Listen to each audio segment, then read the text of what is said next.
Arestado si dating Gobernur Luis Chavit Singson para po sa kasong cyber libel, pero nakapagpiyansa na po siya kahapon sa halagang 60,000 pesos. Kasabay po ng balita na yan ay nangyari din po kahapon ang isang high profile arrest din kasi yung kapatid po ni dating Gobernur Gwendolyn Garcia na si Byron Garcia ay inaresto naman po sa paglabag sa Republic Act 11313 or yung Safe Space Act, no? Unahin muna natin yan kasi medyo mas mataas na profile si Chavit Singson eh.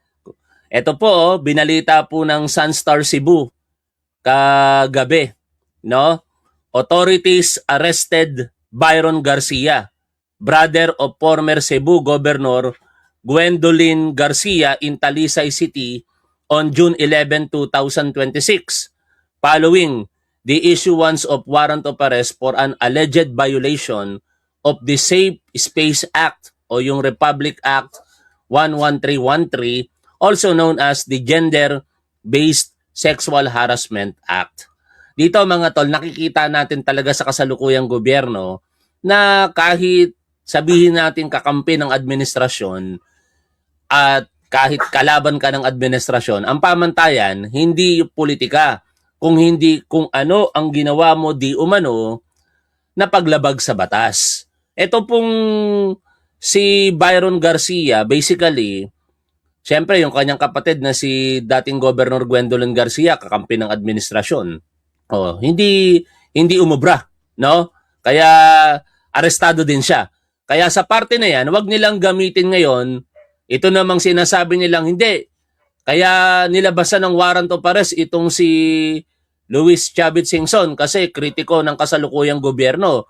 Hindi po totoo yon. In fact, ang tanong nga natin ngayon dahil napaka-sketchy ng report na lumalabas diyan po sa pagkaka-aresto kay Chavit Singson ay kung sino yung nagsampa ng kaso po sa kanya.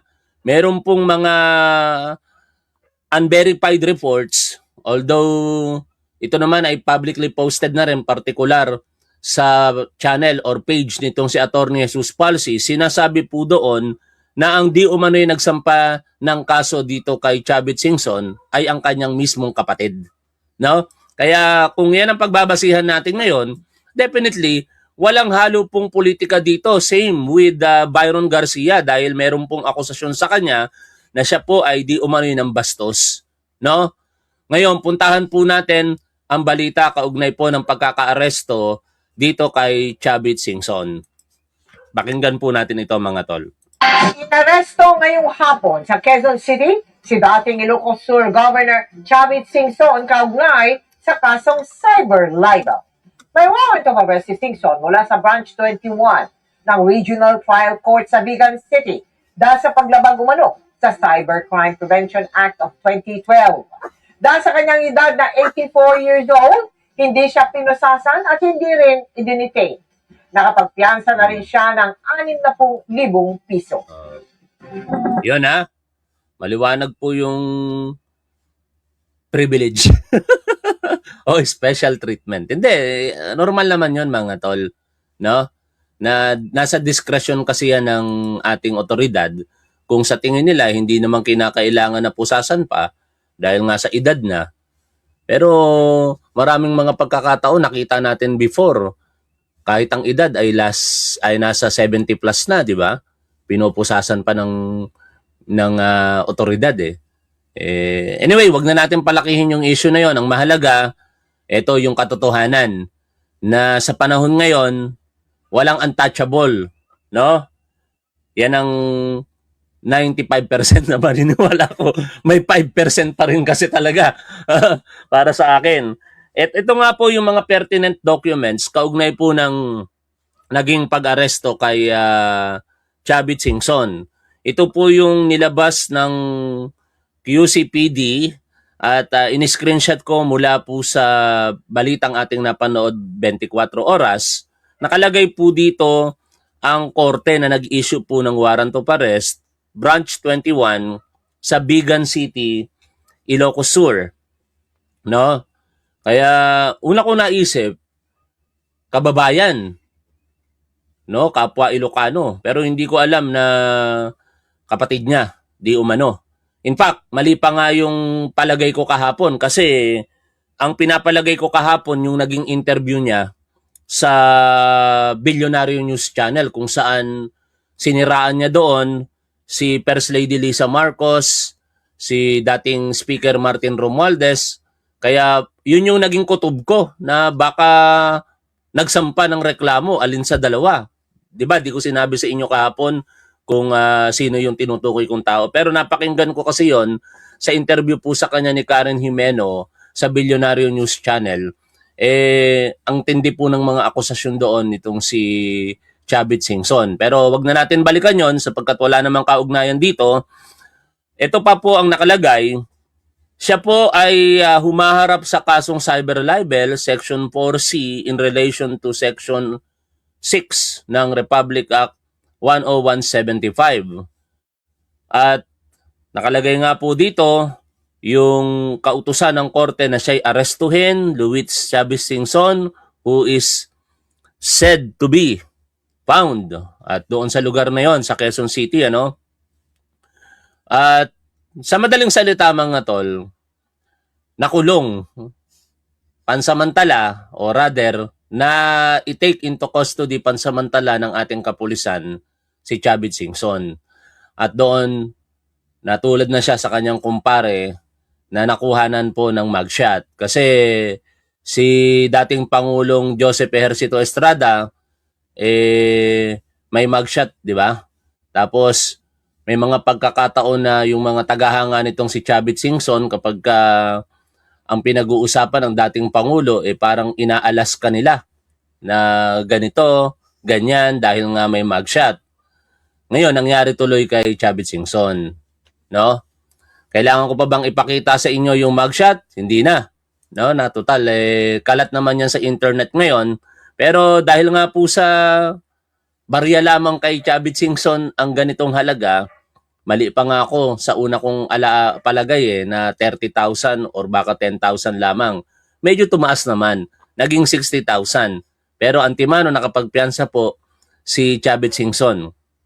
Accused Luis Chavit Singson, who was arrested within the jurisdiction of this court, filed his cash bond today in the amount of 60,000 pesos under official receipt number blah blah June 11 dated June 11, 2026. No?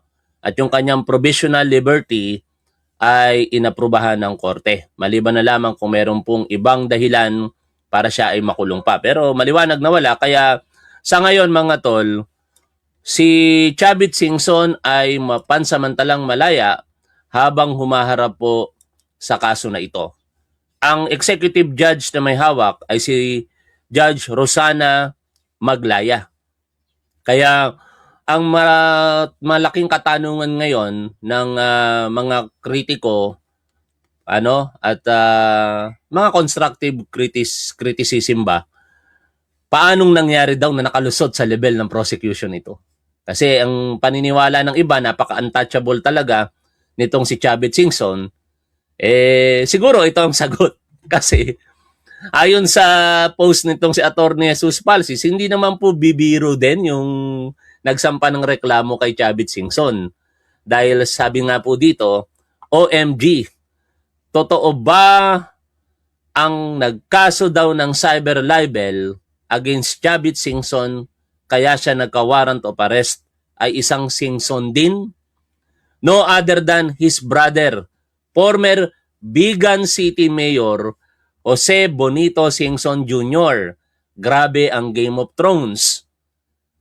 Yan ang sagot siguro. Kung totoo ito Kasi even si Atty. Jesus Palsis, hindi naman certain sa kanyang post. Nagtatanong pa nga po siya rito. Pero ibinaba niya po rito yung picture ni former Mayor Singson. Ang nag-file ng kaso at dahilan bakit nagka-warrant of arrest si Chavit ay ito daw pong kapatid ni Chavit Singson. Yan. Na nagresulta dito. Baka gusto nyong makita. Nakita ko tuloy sa comment. Ayan po. Yung mugshot, pangiti-ngiti lang si Luis Chavit Singson. Maning-mani po kasi sa kanya yan, sa totoo lamang. Ano? Ngayon, merong vlog si Attorney Rene Bueno kagabi. Hindi ko pa ito napanood talaga ng full. Tingnan natin kung makakalap po tayo rito ng impormasyon about this case. Ano? Pakinggan po natin ang vlog ni Attorney Rene Bueno. Buenos dias, buenos tardes, mga amigos, mga amigas, sa aking mga kumpanyeros at kumpanyeras. Magandang araw po sa inyong lahat. Ako po ang inyong lingkod, si Atty. Rene Bueno. Ngayon po ay may ibabahagi ako sa inyong isang napakasariwa at bagong-bago pa na balita. Ito po ay tungkol kay Manong Chavit Singson. Si dating Governor Chavit Singson ng Ilocos, no? Ay dahil kaninang hapon ay bigla pong may kumatok sa gate nila, no? At akala niya siguro grab food, no? O kaya delivery boy. Nagpapatawa si Attorney Rene Bueno, nakakatawa. Baka magalit na naman yung viewer natin. Hindi, mapayuhan na naman si Tapan. Iwasan mo yung unnecessary laughing. It's annoying. Gusto kong tumawa eh. Napapatawa ako ni Attorney Rene Bueno eh. Kain ng Shopee rider, no?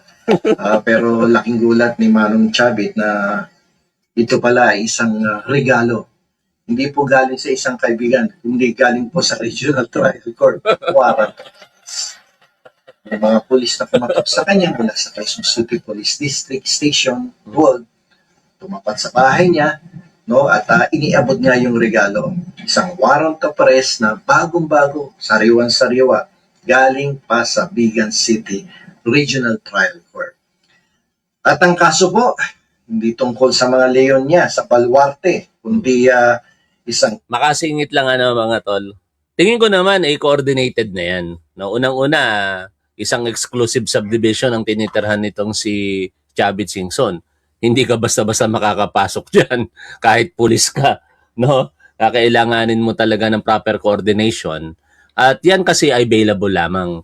Kaya nga, ang inaabangan po natin dito, yung reklamo ng kapwa niya taga Ilocos Sur. No? Yung abogadong si Attorney Cordero ba yun? Na nagsampa ng reklamong plunder sa kanya sa Office of the Ombudsman. Kasi pag yun talaga ang naging successful at umakyat sa Sandigan Bayan, that is plunder. And no bail recommended po yun. Tingnan natin kung ganito kadali maiseserve ang warrant of arrest kay Chavit Singson. Cyber libel case. Medyo malungkot ang nangyari kay Manong Chavit kanina, no? At hapon baka mamaya nagsisista pa siya nun. Tapos may dumating na warrant, no? Okay, pero para mas maintindihan po natin kung bakit na-sheriff ito si Manong Chavit ngayong araw, ngayong hapon.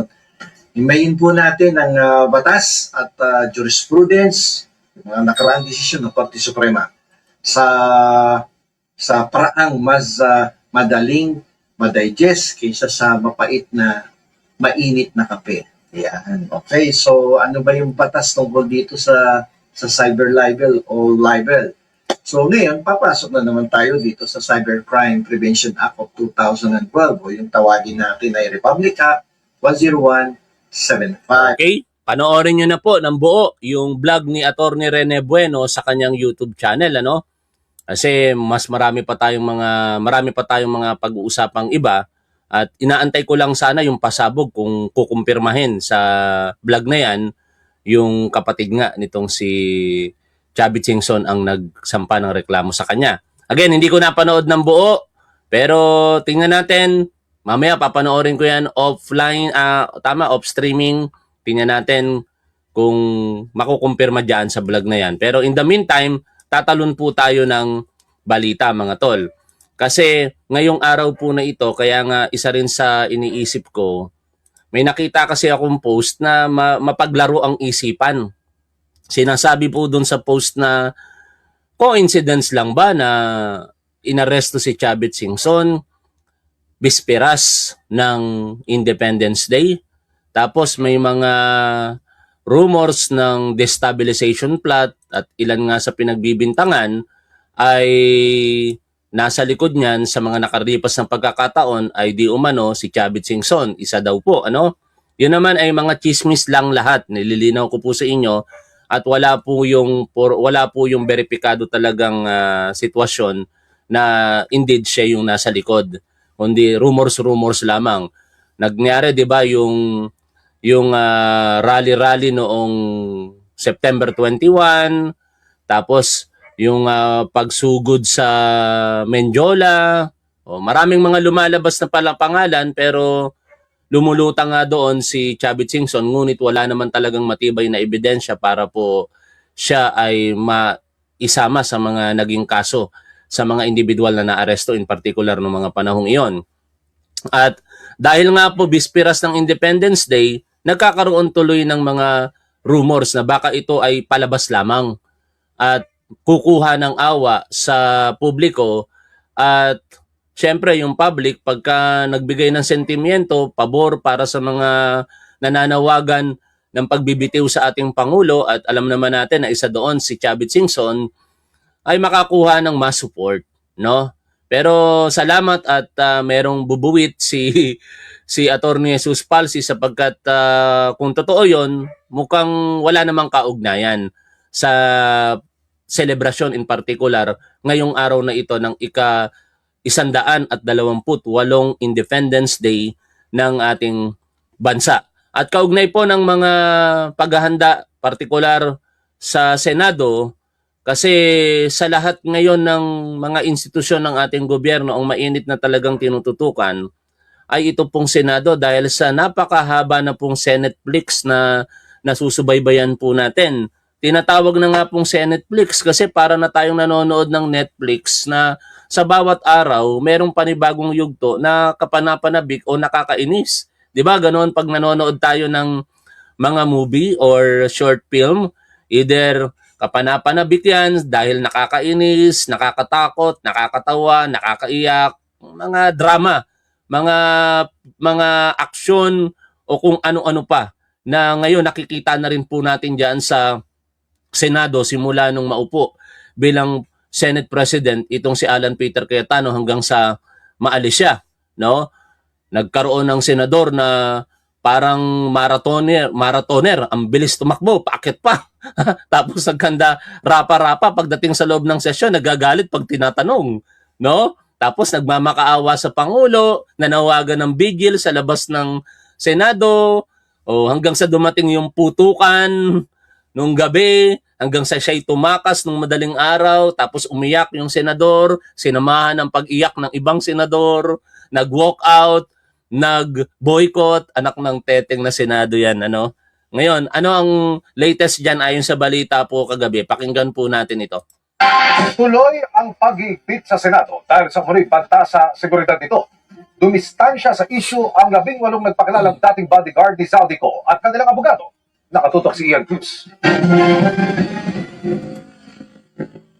Higit na mas marami pa ang mga pulis sa paligid ng Senado ngayong araw kumpara kahapon, ayon sa National Capital Region Police Office. Sisingit muna tayo mga tol. Tayo'y tumutok sa live nga nangyayari ngayon dito po sa pagdiriwang ng 128 Independence Day ng ating Pangulong Bongbong Marcos. I-witness muna natin ito kasi bihirang-bihira mangyari ito no? Isang beses lamang sa isang taon. Ito po ang kasalukuyang nagaganap sa Luneta, no? Kung saan ang ating Pangulong Bongbong Marcos ay nangunguna sa pagdiriwang po ng ating kalayaan. Ayan, panoorin.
Ang ganda naman ng ating board. bigyang ang sabay-sabay na pagbigkas ng panata sa bagong Pilipinas na pamumunuan ni Scout Emmanuel R. Magpali, Regional Habang hindi pa naman natin nakikita yung magandang mga pangyayari, no, diyan po sa Luneta ngayon kasi mga normal na gawain yan kapag may mga pagdiriwang, panunumpa, o kung anumang mga talumpati.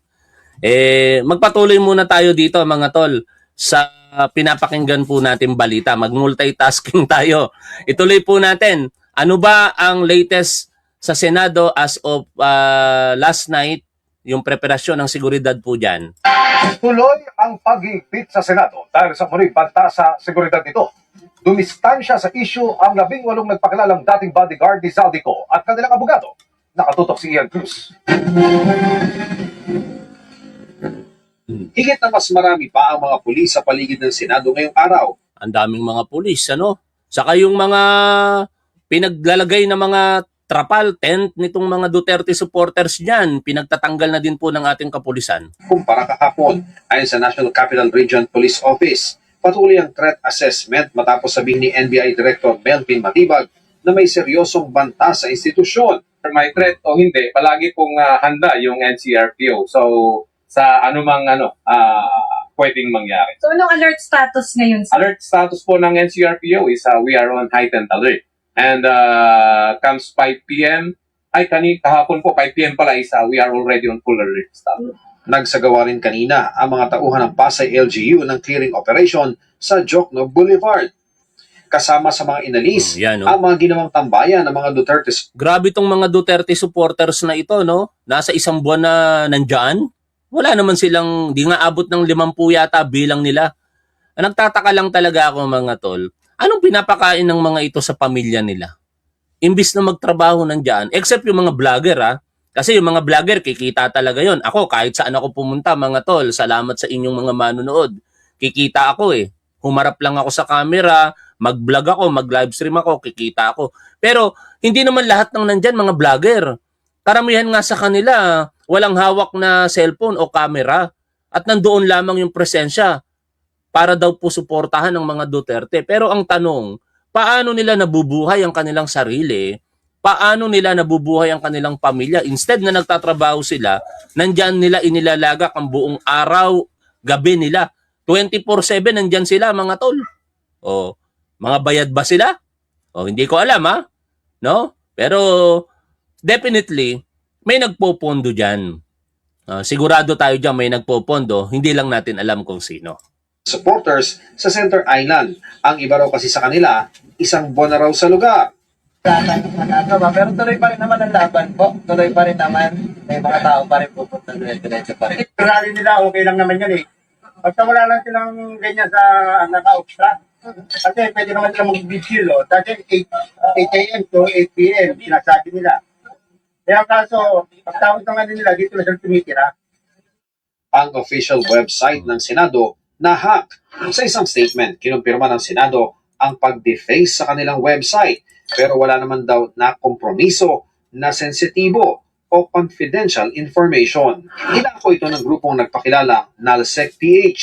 Minomonitor daw nila ang nangyayari sa gobyerno kaya dapat daw maging tapat at huwag pagsilbihan ng personal na interes o dinastiya. Hindi pa makumpirma kung may kinalaman ito sa sinasabi ni Matibag na banta sa Senado. Kinunde na yan ni Acting Senate President Sherwin Gatchalian sa kanyang Facebook post kagabi. Mariin nating kinokondena ang cyber attack sa website ng Senado. Ang pangyayaring ito ay bahagi ng isang serye ng mga lumalaking banta at hindi maaaring baliwalain. Ang pag-atake sa ating mga sistema, gaya ng iba pang banta na kinakaharap natin ngayon, ay krimen.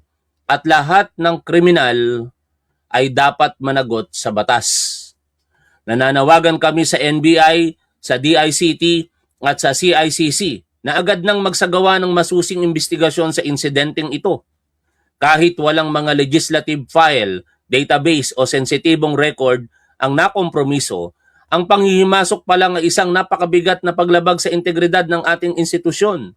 Hindi kami susuko sa intimidasyon. Magpapatuloy ang trabaho para sa bawat Pilipino. Yan po ang pahayag ni Acting Senate President and Senate President Pro Tempore Sherwin Gatchalian kaugnay po ng naging panghahak sa website po ng Senado. Meron siya binigyan ng intelligence report na meron namang counter-intelligence report din na narinig from another source na may mga na gano'n. Gulo ng Senado, stabilization, kung magsisimula, especially from two other sources. Si Acting Senate President Win Gatchalian nais magkaroon ng intelligence report din mula sa militar at sa Philippine National Police. Una na niyang sinabi na ayon sa NBI, maaaring konektado ang banta sa 18 dating tauhan ni dating Congressman Zaldico. Itinanggi ito ng kanilang abogado. Naniniwala ba kayo kay Win Gatchalian sa kasi matibag? Puro kasinungalingan yung sinasabi nila. It's funny. It's funny. I don't know why people of their stature, supposed to be, will engage in such inane accusation. We have no evidence. Parang ang galing mo, Lubito Balikod ah. Parang hindi ka sinungaling ah. Basahin niyo yung post si Pebbles Talakera mga tol tungkol dito kay Lubito Balikod. Pag may time tayo mamaya, total publicly available naman yon, babasahin natin para sa kaalaman po ninyo. We do not know evidence. Ang public at private prosecutors sa impeachment ni VP Sara Duterte nag-aalala na rin sa seguridad ng Senado. If this is connected to the impeachment trial, then we have more reason to make sure that this will be addressed because this is a very significant process. We express likewise our concern in securing as well our witnesses and the evidence to be presented, and there are ongoing communications already in order to address that. O balik tayo dito sa selebrasyon ng Independence Day ano. Ang ating Pangulong Bongbong Marcos naglabas po ng pahayag kanina at ito po ay sa wikang Ingles pero basahin po natin translated in Tagalog. Ayon po dito sa mensahe ng ating Pangulo, mainit kong pagbati sa mga Pilipino dito sa bansa at sa iba't ibang panig ng mundo habang ating ginugunita ang ika-128 anibersaryo ng Proklamasyon ng Kalayaan ng Pilipinas. Ang pagpapahayag ng kalayaan sa Kawit, Cavite noong Hunyo 12, 1898 ay nagmarka ng isang mahalagang yugto sa kasaysayan ng ating bansa. Ito ang sandaling formal nating ipinahayag ang ating karapatan na pamahalaan ang ating sarili at hubugin ang sarili nating kapalaran. Sa mga sumunod na taon, pinatunayan natin ang ating katatagan sa pamamagitan ng pagtatatag ng mga institusyon, pagpapatibay ng pambansang pagkakaisa at pagpapanatili ng isang tunay na malayang republika. Sa kabila ng mga digmaan, krisis at kawalang katiyakan, nananatiling matatag ang diwang Pilipino at nananaig ang ating determinasyon na bumuo ng isang mas maunlad na Pilipinas. Sa paggunita natin sa araw na ito, pinaalalahanan tayo na ang kalayaan ay hindi lamang isang pamana na ating minana kundi isang pananagutang dapat nating pangalagaan. Habang ang ating mga ninuno ay lumaban sa kolonyal na pang-aapi sa pamamagitan ng revolusyon, reforma at intelektual na paglaban, tayo naman ngayon ay humaharap sa ibang uri ng mga hamon. Dapat nating ipagtanggol ang katotohanan laban sa pagbaluktot. Gamitin ng may pananagutan ang teknolohiya at ibalik ang tiwala sa panahong lalong nahahati at nababalot ng pagdududa ang lipunan. Ang paraan ng ating pagtugon sa mga hamong ito ang huhubog sa kinabukasan ng ating bansa at magtatakda ng pamana na iiwan natin sa mga susunod na henerasyon. Habang patuloy nating sinusulat ang kasaysayan ng ating bayan, nagbibigay pugay tayo sa mga bayaning nagkamit ng ating kalayaan at sa hindi mabilang na mga Pilipinong naglaan ng kanilang buhay para sa ikabubuti ng nakararami. Naway palalimin ng okasyong ito ang ating pag-unawa sa nakaraan at magsilbing inspirasyon upang higit pang pag-ibayuhin ang ating tungkulin sa bayan. Sa pamamagitan ng aktibong pagkamamamayan, mabuting pamamahala at pagkakaisa, naway patuloy nating maitayo ang isang bagong Pilipinas na karapat-dapat sa mga sakripisyong nagpanatili ng ating kasarinlan at sa mga pangarap at mithiin na nagbigay buhay sa ating republika. Naway magkaroon ng ang bawat isa ng isang makabuluhang pagdiriwang ng Araw ng Kalayaan. Mensahe ng ating Pangulo para po sa Independence Day ngayong June 12, 2026. Ngayon, nakikita po natin dito sa ating screen ay binabati ng ating Pangulong Bongbong Marcos ang mga panauhin, Girl Scout, saka Boy Scout. At syempre, pakinggan din natin ang pagbati naman ng isa po sa ating sinusuportahan na kawani ng gobyerno, ang dating Chief PNP at ngayon General Manager ng MMDA Undersecretary Nicolas D. Torre III, mga tol. Pakinggan po natin ang kanyang mensahe. Kaya ang ipinaglaban ng ating mga bayani noon ay pinangangalagaan natin ngayon sa pamamagitan ng disiplina, kaayusan at pananagutan. Sa tema ngayong taon na kalayaan, kinabukasan, kasaysayan, alatahanin natin na ang kinabukasan ng ating bansa ay nakasalalay sa pinagagawa natin ngayon. Kaya sama-sama nating piliin ang disiplina, piliin ang kaayusan, piliin ang kalayaan. Yes to ayos, yes to disiplina. Maligayang pagunita ng ika-128 anibersaryo ng Araw ng Kalayaan. Yan, Mabuhay ang Pilipinas. Yan, napakinggan po natin ang mensahe ni Undersecretary Nicolas Torre III. At sa kabilang banda, dito po sa live na nangyayaring pagdiriwang ng Independence Day, natapos na po yung wreath laying ceremony. Ngayon, tutungo marahil ang ating Pangulong Bongbong Marcos sa entablado para i-witness yung napakagandang parada ng ating mga armed forces diyan sa Luneta. Okay? Pero singit tayo ulit ng balita. Kahapon nangyari ang press conference kaugnay po ng impeachment ni Sara Duterte. Ang press conference ay pinangunahan ni Congresswoman Jinky Luistro as lead prosecutor, and syempre nandoon kasama niya ang mga na-appoint na private prosecutors at talagang ang pinaka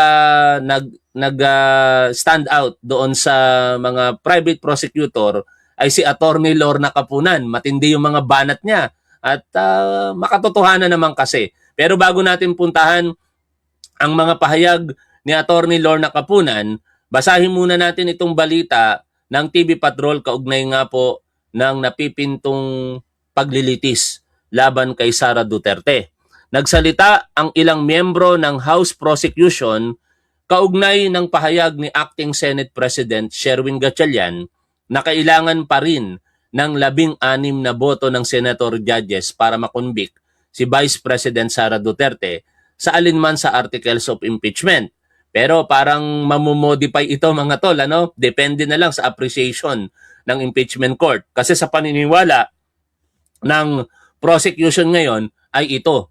Ayon kay Congresswoman Jerbil Luistro, what the Constitution provides is 2/3 of all senators. It used all. It did not use 24. So it is important to hear as well that the Supreme Court will say about this. Pero syempre, paano magsasalita ang Korte Suprema diyan kung wala magdadala sa Korte Suprema ng issue na yan, di ba? Sabi din ni Congressman Jokno, it's very similar to yung question tungkol sa quorum. Kung dati, ang pananaw ng karamihan ay dapat 13, kinlaro na yan ng ating Supreme Court that it could be less than 13, depending on how many senators are within the coercive reach of the Senate.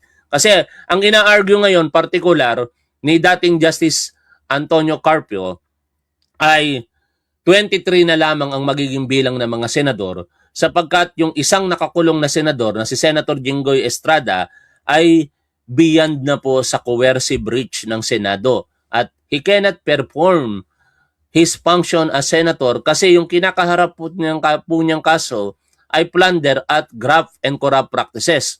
Sa ilalim po ng batas na yan, ayon sa pagpapaliwanag ni Antonio Carpio, nakalagay sa Section 5, particular sa plunder, at Section 13 sa Republic Act 3019, the Anti-Graft and Corrupt Practices Act, na ang sino mang public official na masampahan ng alinman sa mga paglabag sa batas na yan ay shall be suspended from the office. Meaning, they cannot exercise their functions or mandate during dependency of their case. Kaya basically, ang paniniwala nila, ayon sa paliwanag ni Justice Carpio, 13 na lamang daw po ang mga senador ngayon dahil hindi na nga makapagpa-function ng kanyang office itong si Senador Jinggoy Estrada. Anyway, sa huli ang magsasabi po kung ano po ang tama diyan ay siyempre ang Korte Suprema. Pero sa ngayon, hindi pa po natin yan malalaman dahil wala pa naman pong nagre-raise ng issue sa Supreme Court. At ito na nga po, si Attorney Lorna Kapunan, mga tol. Si Attorney Lorna Kapunan ay talagang matindi yung mga naging pahayag niya po kahapon, no? Sabi niya, this is what we call payback time. Yan po, pinagdiinan niya, no? Payback time daw po ito. Attorney Lorna Kapunan, one of the prosecutors in Vice President Sara Duterte's impeachment trial, said that the case is not about them, but about the country. Holding public officials accountable, upholding the Constitution, and ultimately serving the Filipino people. Pakinggan po natin ang kanyang partikular na pahayag dito, mga tol. Of course, you know who I am. I'm friends with most of you here for controversial cases. I think in my 48 years as lawyer, this probably is what we call payback time. And this is where I think very serious legal issues are concerned because they constitute articles of impeachment against a very high official. And that is why I've committed my time and my law firm's time to assisting the public prosecutors here in their very worthwhile cause. O baka nagtataka kayo, ano bang interest meron diyan sina private prosecutors sa pangunguna ng mga abogadong nakita natin, ano? Dito si Attorney Lorna Kapunan, yung katabi niya si Attorney Amando Ligutan at yung iba pa na mga abogado diyan. Sabi nga po doon sa binasa nating balita kanina, ito ay para sa paghahanap ng pananagutan, pagpapatupad ng ating saligang batas at ultimately pagsisilbi sa ating mga kababayang Pilipino o sa bayan. Ibig sabihin, hindi po sila binabayaran diyan, mga tol, no? Wala po silang mapapala diyan na anumang konsiderasyon maliban sa sinasabi nilang nagsisilbi sila ngayon para sa bansa, para sa bayan at sumusunod sa ating saligang batas. Pro bono, libre po ang serbisyong handog ng mga private prosecutors po na ito. First batch pa lamang yan sapagkat meron pa raw pong second batch. Ang tanong, sino kaya yung second batch? Kasi itong first batch talagang magagaling na. Malulupit na abogado po ito sa larangan po ng litigation. Itong si Attorney Lorna Kapunan, isa po ito sa mga hindi po kinukonsiderang lowest among the rank of lawyers. Hindi po ito katulad nito pong si Rodante Marcoleta. Si Attorney Amando Ligutan, ito po ay isang magaling na profesor at kilalang litigator. Yung isang hindi ko matanda ang pangalan, bar top notcher po, no? Tapos yung iba pa, ang haba at ang lawak na rin po ng kanilang mga karanasan sa legal profession. Tuloy po natin pakinggan ito, mga tol. Which is the issue of public accountability. This has been a crusade since last year when we also volunteered to help give legal advice to the impeachment team last year. So this is a continuation of our crusade. Let me just say here that this is not about us. This is not about us, public and private prosecutors. This is about all of you. This is about the country. This is about public officials being called to task on their accountability to the Constitution, and ultimately to the people. So maraming salamat to the public prosecutors headed by Chair Jinky and of course Chair Congressman Shiel Jokno for acknowledging and accepting our offer to help in this very worthwhile endeavor. It will be difficult. The coming days will be difficult. You in media know that there is a lot of fake news, that there is a lot of AIs going on, that there is a lot of falsehood going on. And I'm so happy that you are all here because we are all seekers of truth. There will be those who will distort the truth, especially those who have pledged alliance to the Vice President. We call on media to share with the public responsibility that we as private prosecutors have assumed to help bring out the truth, to help make accountable a public official that deserves to be accountable. Okay? Isingit natin tong balita na ito mga tol kasi si Secretary of National Defense Gibo Teodoro sinanction po ng China. Kasi nakikita po natin kay Secretary Teodoro yung kanyang paninindigan para po sa ating karapatan sa mga teritoryo at syempre bahagi ng exclusive economic zone po natin na pinapakialaman nito pong China, no? Kaya ito po yung naging pahayag ni Secretary Gilberto C. Teodoro Jr. Sabi po dito sa shared post ng Department of National Defense, karapatan nila iyan. Ganoon talaga ang ginagawa nila sa mga nagsasabi ng katotohanan sa panlilinlang nila. Ang mga kababayan nila at ibang nasasakop nila ay mas grabe ang tinatamasa.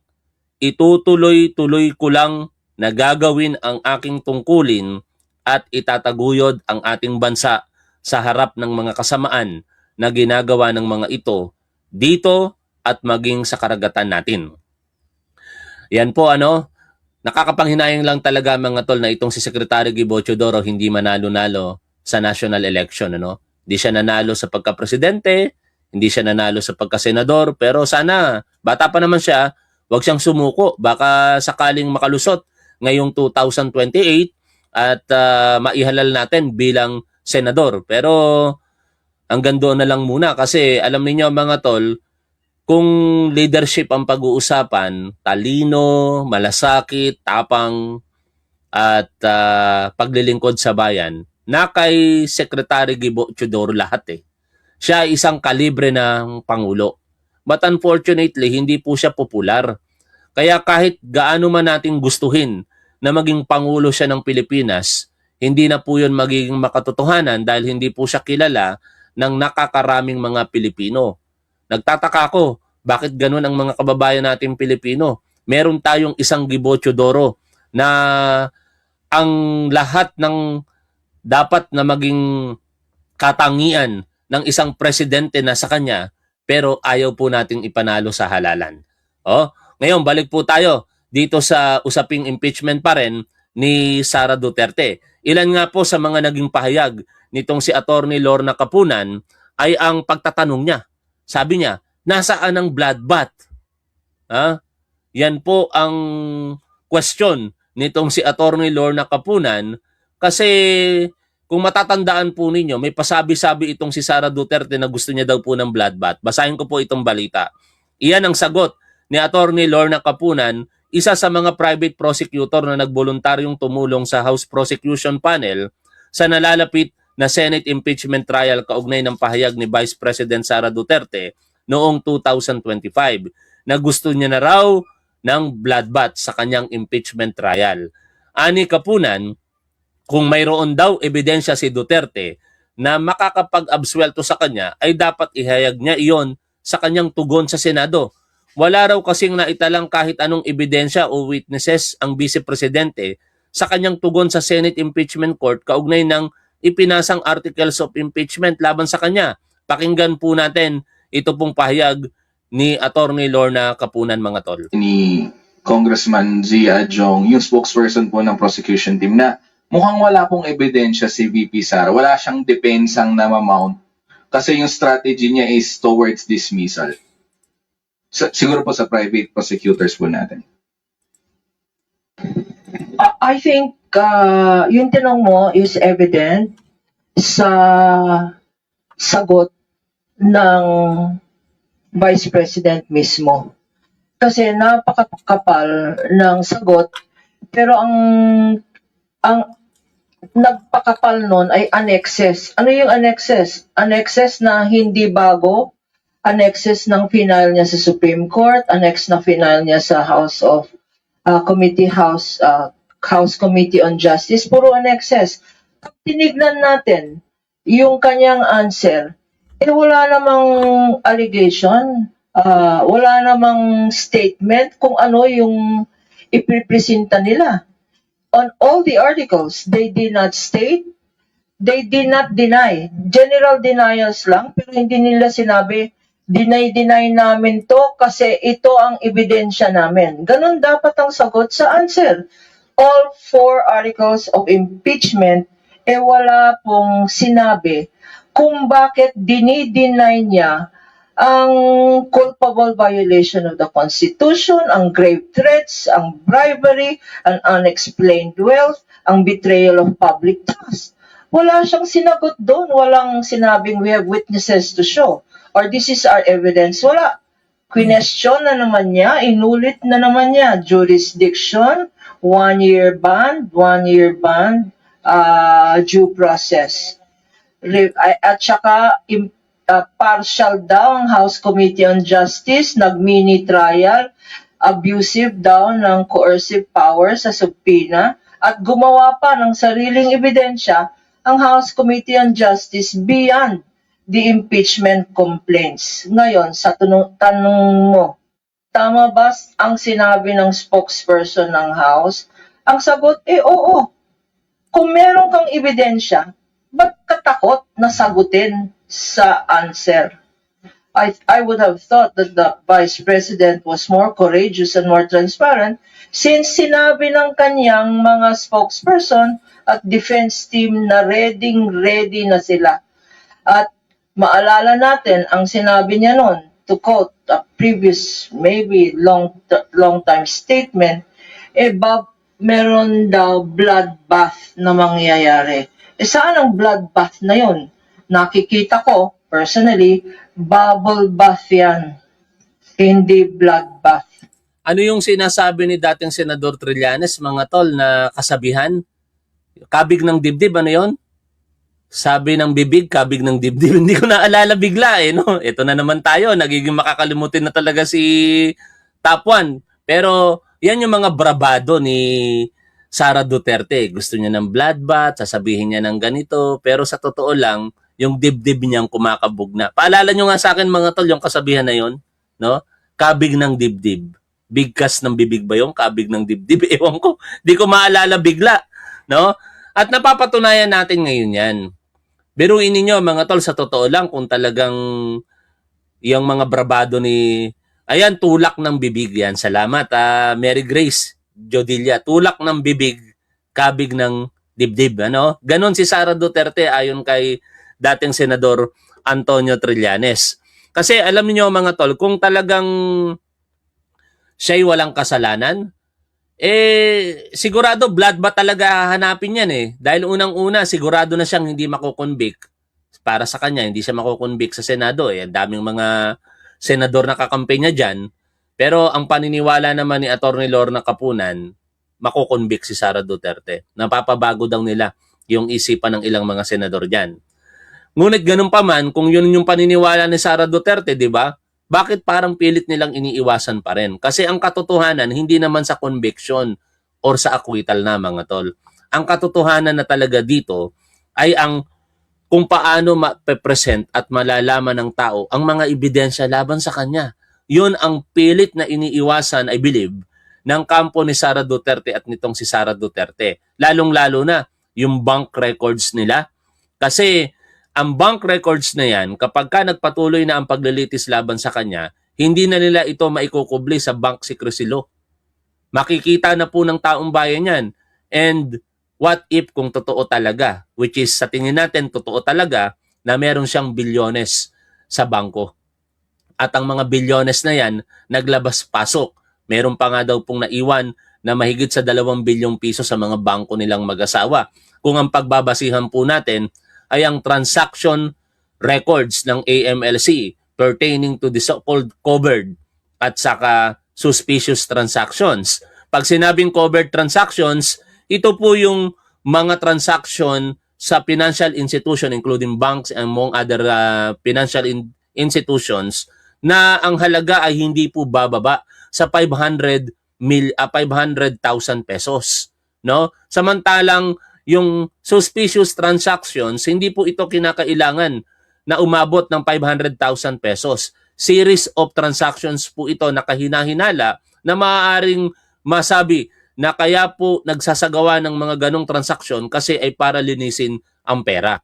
At ang total po nito ayon sa AMLC na naglabas-pasok sa pera naglabas-pasok na pera ng Duterte nitong si Sara at ng kanyang asawa sa mga bangko ay umabot po ng 4.7 billion pesos. O yan, pag nakita po yan ng publiko, malamang sa malamang magbabago po ang isip ng mga kababayan po natin Pilipino. Baka may mga DDS po dyan na bigla na rin po magbago ang pananaw dito po kay Sara Duterte.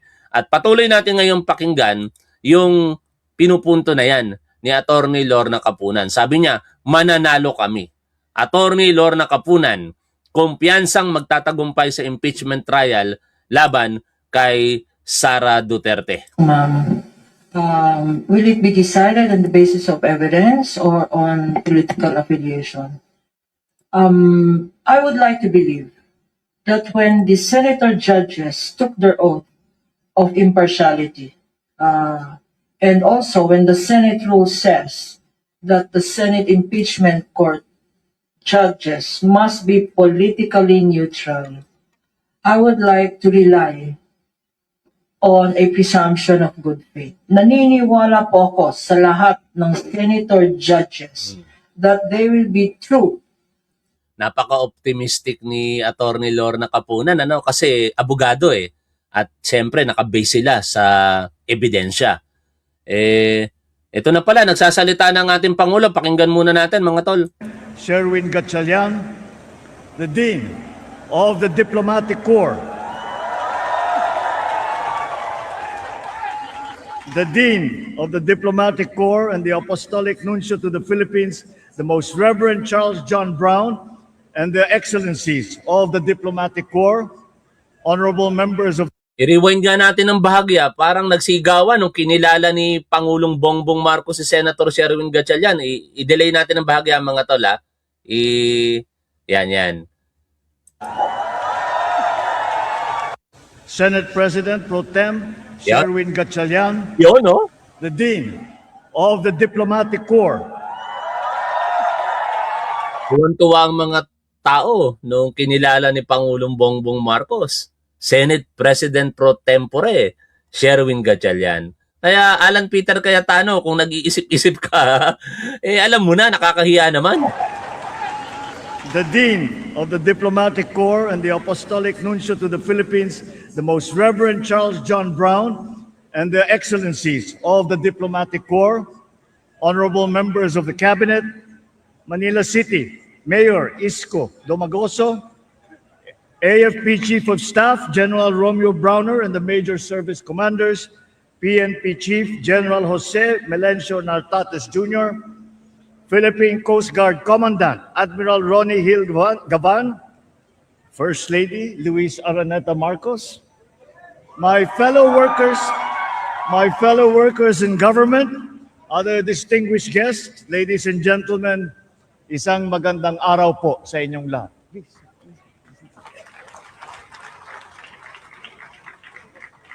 Sa araw na ito, ginugunitan natin ang ika-128 anibersaryo ng Proklamasyon ng Kalayaan ng Pilipinas. Sa loob ng lampas 300 taon, naging kolonya ang ating bansa. Sa ilalim ng pamumuna ng dayuhan, dinanas ng ating mga ninuno ang kahirapan, kawalan ng katarungan at pang-aapi. Ang pagnanais natin na makamit ang hustisya at pagkakapantay-pantay ang siyang nagtulak sa lahing Pilipino na mag-alsa laban sa pamamahala ng dayuhan. Sina Tamblot, Sumuroy, Daguhoy at Diego at Gabriela Silan ay ilan lamang sa mga naunang lumaban sa mga dayuhan. Ang pag-aalsa sa Bohol, sa Pidig, Ilocos Norte, sa Cavite ay senyales ng mga magting na pagnanais ng ating mga ninuno na maging malaya. Subalit, dahil sa pagkakahiwa-hiwalay at kawalan ng isang layunin, hindi sila nagtagumpay. Sa ilalim ng katipunan, nagawa ni Gat Andres Bonifacio at ng mga katipunero na pag-isahin ang bayan tungo sa isang adhikain at isang laban. Ipinagpatuloy ni General Emilio Aguinaldo ang pakikibaka at tangan lamang ang pananampalataya, pagmamahal at kabayanihan, itinaas ang ating watawat sa Kawit, Cavite na makasaysayang araw noong itong 1898. Dito, ipinahayag natin sa buong mundo ang hangarin nating mamuhay bilang isang malaya at nagsasariling bansa. Mula sa araw na yun, itinatag natin ang Republika ng Pilipinas. Naitayo natin ang mga institusyon na nagsisilbi sa mamamayan at nabigyan tayo ng pagkakataon hubugin ang ating kinabukasan. Matapos ang mahigit isang siglo mula nang makamit natin ang kalayaan, ano na ang nagawa natin sa kalayaang kanilang ipinaglaban? Sapagkat hindi sapat na lingunin lamang natin ang nakaraan, kailangan magsilbing pundasyon ang mga aral nito sa ating kasalukuyan at sa ating kinabukasan. Ang ating kasaysayan ay nagturo sa atin na sa pagkakaisa lamang makakamit ang kasarinilan.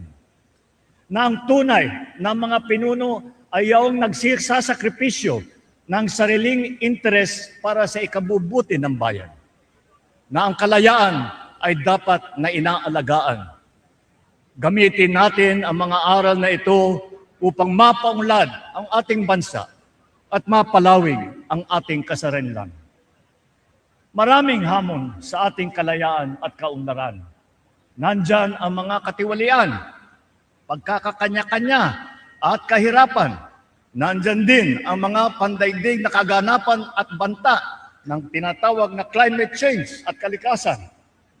Ngunit sa kabila ng mga ito, nananatili ang aking paniniwala at pag-asa sa galing, sipag at kabutihan ng ating lahi, ng lahing Pilipino. Sa maraming pagkakataon na ipakita natin ang ating kakayahan na manindigan para sa tama, na magmalasakit sa kapwa, na bumangon sa harap ng pagsubok. Lalo na sa panahon ng kalamidad, na ipapakita natin ang ating pagkakaisa, pagtutulungan at ang ating malasakit. Sa bawat Pilipino, ito ang aking panawagan. Huwag po tayong mapagod na mahalin, piliin at ipaglaban ang Pilipinas. Ipalalim natin ang ating kamalayan, maging mapanuri sa katotohanan. Gamitin natin sa tama ang ating kakayahan, hindi sa masama. Lumaban ng patas sa araw-araw, huwag pagsamantalahan ang pinagpaguran ng iba. At piliin natin ang ikabubuti ng bayan laban sa interes ng iilan. Kung mananatili tayong tapat sa mga adhikaing ito, matitiyak tayong magmamana ang mga susunod ng henerasyon ng isang bansa na mas matatag, mas makatarungan at mas maunlad.